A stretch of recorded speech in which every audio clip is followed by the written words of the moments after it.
हम लोग अभी बात कर रहे हैं आदिवासी की। यहाँ पर बात हो रही है आदिवासियों के बारे में और हर वो बातें होंगी आगे की कक्षाओं में और इस कक्षाओं में, जो कि इस अध्याय के तहत आप लोगों को पढ़ना है। नोमैड्स एंड सेटल कम्युनिटी, ये इस अध्याय का नाम है और इस अध्याय को हम लोगों ने पिछली कक्षा में शुरू किया था, जो कि आप लोगों को आपकी कक्षा 7 में सामाजिक विज्ञान के तहत आने वाले इतिहास के अंतर्गत पढ़ना है। और हम लोगों ने पिछली कक्षा में इस अध्याय को शुरू किया और देखा कि ये आदिवासी का कंसेप्ट कहता क्या है, ये आदिवासी होते कौन है और ये आदिवासी का जुड़ाव कहाँ से है।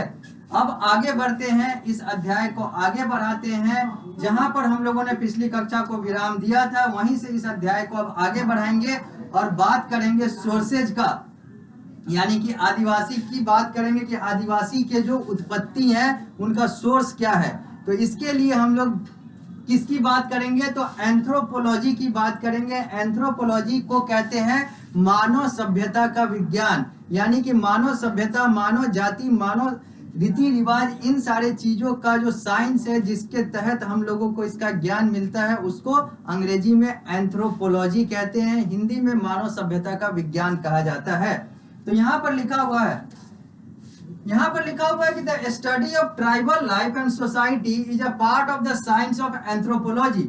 अगर हम लोग ट्राइबल लाइफ और सोसाइटी यानी कि जनजातीय जीवन और उनके समाज की बात करें और उनके बात को जाने कि आखिर वो आए कैसे, वो रहते कैसे हैं, तो ये सारा कुछ किस क्षेत्र में जाता है, किस वैज्ञानिक क्षेत्र में जाता है, तो वो एंथ्रोपोलॉजी में जाता है। क्योंकि anthropology is the study of human origin, culture and the social relationship of human being. क्योंकि एंथ्रोपोलॉजी का मतलब होता है एक ऐसा अध्ययन, एक ऐसा विज्ञान जहां पर अध्ययन किया जाता है ह्यूमन ओरिजिन का, यानी कि मानव की उत्पत्ति कैसे हुई, उनकी सभ्यता क्या है, उनकी रीति रिवाज क्या है और उनका आपस में कैसा रिश्ता है। इसी को एंथ्रोपोलॉजी कहते हैं, इसी को एंथ्रोपोलॉजी विज्ञान साइंस कहते हैं, जहां पर हम लोग मानव सभ्यता के बारे में जानते हैं। और अगर हमें आदिवासी के बारे में जानना है, क्योंकि आदिवासी भी मानव सभ्यता से ही है, मानव ही है, तो यहाँ पर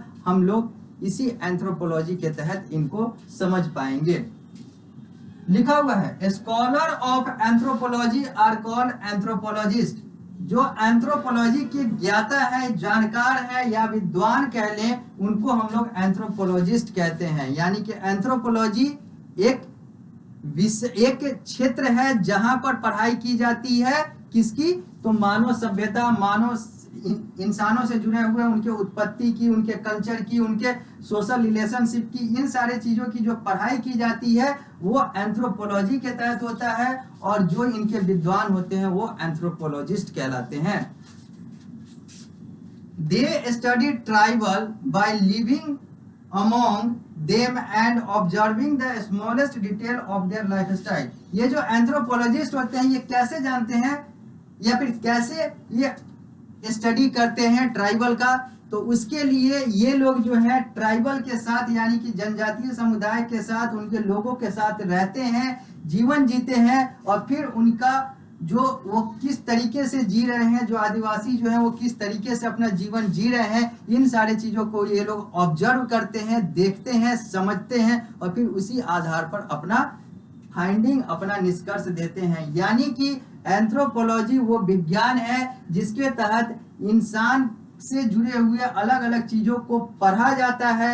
एंथ्रोपोलॉजिस्ट वो व्यक्ति है जो ये सारी चीजें करता है, यानी कि एंथ्रोपोलॉजी का जो विद्वान है वो एंथ्रोपोलॉजिस्ट कहलाता है। और अगर हम लोग आदिवासी की बात करें, चूंकि हम लोग को इस अध्याय में आदिवासी की बात करनी है, तो आदिवासी के बारे में एंथ्रोपोलॉजिस्ट कैसे जानेगा, तो ये एंथ्रोपोलॉजिस्ट जो है वो आदिवासी के साथ रहता है और फिर उनकी छोटी छोटी हरकतों को, छोटे छोटे कार्यों को देखता है, अंग्रेजी में कहें तो ऑब्जर्व करता है और फिर उसी आधार पर क्या, तो अपना निष्कर्ष, अपना फाइंडिंग देता है कि आखिर इनका जीवन जो है वो किस तरीके से है, ये अपना जीवन कैसे जीते हैं। ये सारा एंथ्रोपोलॉजिस्ट जो है अपने फाइंडिंग के तौर पर देता है, बताता है और फिर उससे बाकी लोगों को जानकारी मिलती है और फिर उस जानकारी के आधार पर हम लोग अपना पढ़ाई जो है वो आगे बढ़ाते हैं।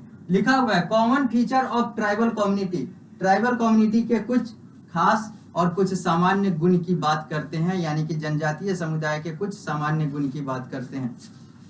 लिखा हुआ है their main occupation were jhum civilisation, hunting, cattle rearing, food gathering, herding, trading of forest products, यानी कि जितने भी जो ट्राइबल कम्युनिटी हैं उनका एक कॉमन फीचर ये है कि ये लोग क्या करते हैं, तो ये लोग मवेशी वगैरह का को पालते पोसते हैं, फिर उससे जो प्रोडक्ट निकलता है उसको ये बेचते हैं, फिर उसके आधार पर अपना जीवन जीते हैं, या फिर कहें तो जंगल से जुड़ा हुआ अलग अलग प्रोडक्ट, अलग अलग वस्तुओं का ये कार्य करते हैं, उसको बेचते हैं, उसके क्रय विक्रय से इनका जीवन चलता है, सेल परचेज से ये लोग अपना लाइफ चलाते हैं। They were almost on equal status. They owned land, cattle, etc. collectively. जितने भी आदिवासी हैं लगभग एक ही तरह के होते हैं, कोई ऊंच नीच नहीं होता है। आदिवासियों में कोई बड़ा छोटा नहीं होता है, न तो इकोनॉमिक आधार पर, आर्थिक आधार पर, न तो सामाजिक आधार पर। ये लोग लगभग बराबर होते हैं, कोई पद पर ऊपर या नीचे नहीं होता है, कोई छोटा या बड़ा नहीं होता है। और दूसरी बात कि ये लोग जमीन जो है अपने नाम पर नहीं खरीदते हैं, ये लोग पूरा अलग अलग फैमिली जो है एक साथ इकट्ठे जमीन खरीदता है और वहीं पर ये अलग अलग फैमिली जो है वो रहते हैं। यानी कि बाकी जो व्यवस्था है, वर्ण व्यवस्था या रिलीजियस जो सिस्टम चलता आ रहा है, उसमें हर फैमिली, हर व्यक्ति जो है अपना जमीन खरीदता है, अपने नाम पर जमीन खरीदता है। लेकिन आदिवासी में ये लोग ग्रुप में जमीन खरीदते हैं और एक साथ रहते हैं। तो पहला, यानी कि ये लोग जो जीवन यापन करते हैं वो मवेशी हो या फिर जंगल से जुड़ा हुआ अलग अलग वस्तु हो, उससे जुड़ाव करके। दूसरा, ये लोग जो जमीन खरीदते हैं वो इकट्ठे होकर जमीन खरीदते हैं, न कि अलग अलग खरीदते हैं। इन लोगों में कोई ऊंच नीच वाला स्टेटस नहीं होता है। This tribal community did not follow the settled rule prescribed by the Brahman. Each tribe had its own law, rule and tradition. बात पहले ही क्लियर हो चुकी है कि चूंकि ये वर्ण व्यवस्था को नहीं फॉलो कर रहे हैं, तो ये ब्राह्मण और बाकी क्षत्रिय, वैश्य और शूद्र वाली बात तो यहाँ पर आएगी ही नहीं। और दूसरी बात ये है कि ये लोग अपने रूल, अपने रेगुलेशन और अपने ट्रेडिशन और अपने लॉ से चलते हैं, अपने नियम कानून, अपने परंपरा से चलते हैं। इन लोगों को बाकी परंपराओं में बाध्य नहीं किया जाता है। यह भारत का चित्र है, मानचित्र है, और यह लोग ट्राइबल पीपल हैं। यहाँ पर दिखाया गया है कि ट्राइबल पीपल कहाँ कहाँ पाए जाते हैं अगर भारत की बात करें तो। और ये दो चित्र है जो यह दिखा रहा है कि ट्राइबल पीपल कैसे होते हैं। पहले हम लोगों ने इस चित्र में देखा एक आदिवासी महिला को, इस दो चित्र में हम लोग चार व्यक्ति को देख रहे हैं। ये चारों महिलाएं हैं, चारों आदिवासी महिला हैं, ट्राइबल पीपल हैं। ये इस चित्र के माध्यम से समझा जा सकता है कि ट्राइबल पीपल कैसे दिखते हैं, कैसे रहते हैं, कैसे होते हैं, कैसा उनका पहनावा पोशाक होता है। अब हम लोग आगे बढ़ते हैं। लिखा हुआ है, अब हम लोग पृष्ठ संख्या 118 पर आ रहे हैं। यहाँ पर लिखा हुआ है, चौथा पॉइंट है कि किंगशिप बॉन्ड वाज स्ट्रॉन्ग। यहाँ पर ये जो किंगशिप बॉन्ड होता है, ये लोग जो एक साथ रहते हैं, फिर इनका जो चीफ होता है, ये सारी चीजें जो है यहाँ पर मजबूती से होती है। ये सारी चीजों में यहाँ पर कोई कोताही नहीं होती है, कोई समस्या नहीं होता है। अगला लिखा हुआ है, the social difference based on wealth and caste were not strictly followed. ये जो सोशल डिफरेंस है, ये सारी चीजें कास्ट पर और इन सारी चीजों पर, ये सब चीज यहाँ पर नहीं होता है। जो सामाजिक भेदभाव जाति आधारित या धन आधारित होता है बाकी जगह पर, वो सारी चीजें यहाँ पर नहीं होती है। अगला, community life is more important than individual life. आदिवासी में ये लोग जो ग्रुप में, जो समूह में जो जीवन जीते हैं, वो इनके लिए ज्यादा महत्व रखता है, ज्यादा अहमियत रखता है, न कि अपना जीवन। यानी कि अकेले जीवन ये लोग नहीं जीते हैं, या फिर अकेले जीवन वाली पद्धति पर ये लोग नहीं चलते हैं। ये लोग एक साथ मिलकर जीवन जीने वाले पद्धति पर चलते हैं। अगला, they did not live permanently at one place, rather they move in search of new pasture।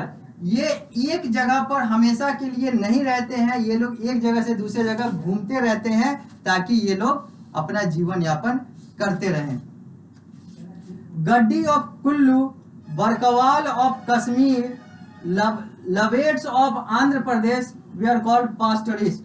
यहाँ पर 3 जो है वैसे समुदाय जो आदिवासी समुदाय हैं जो एक जगह से दूसरे जगह मूव करते हैं, जो कि मूवमेंट आधारित जो आदिवासी समुदाय है, उसमें से कुछ के नाम दिए गए हुए हैं।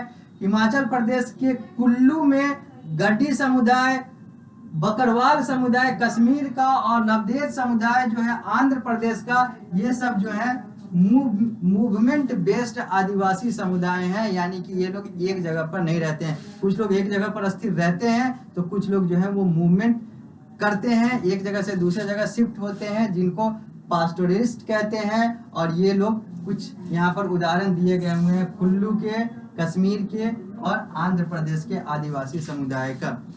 तो हम लोगों ने देखा कि आदिवासी समुदाय के कॉमन फीचर क्या होते हैं। ये लोग आपस में इकट्ठे होकर जमीन खरीदते हैं। ये लोग इंडिविजुअल लाइफ की जगह पर कम्युनिटी लाइफ को ज्यादा वैल्यू देते हैं। इन लोगों का अपना एक चीफ होता है। ये लोग एक साथ रहते हैं, अपने तरीके से खाना खाते हैं।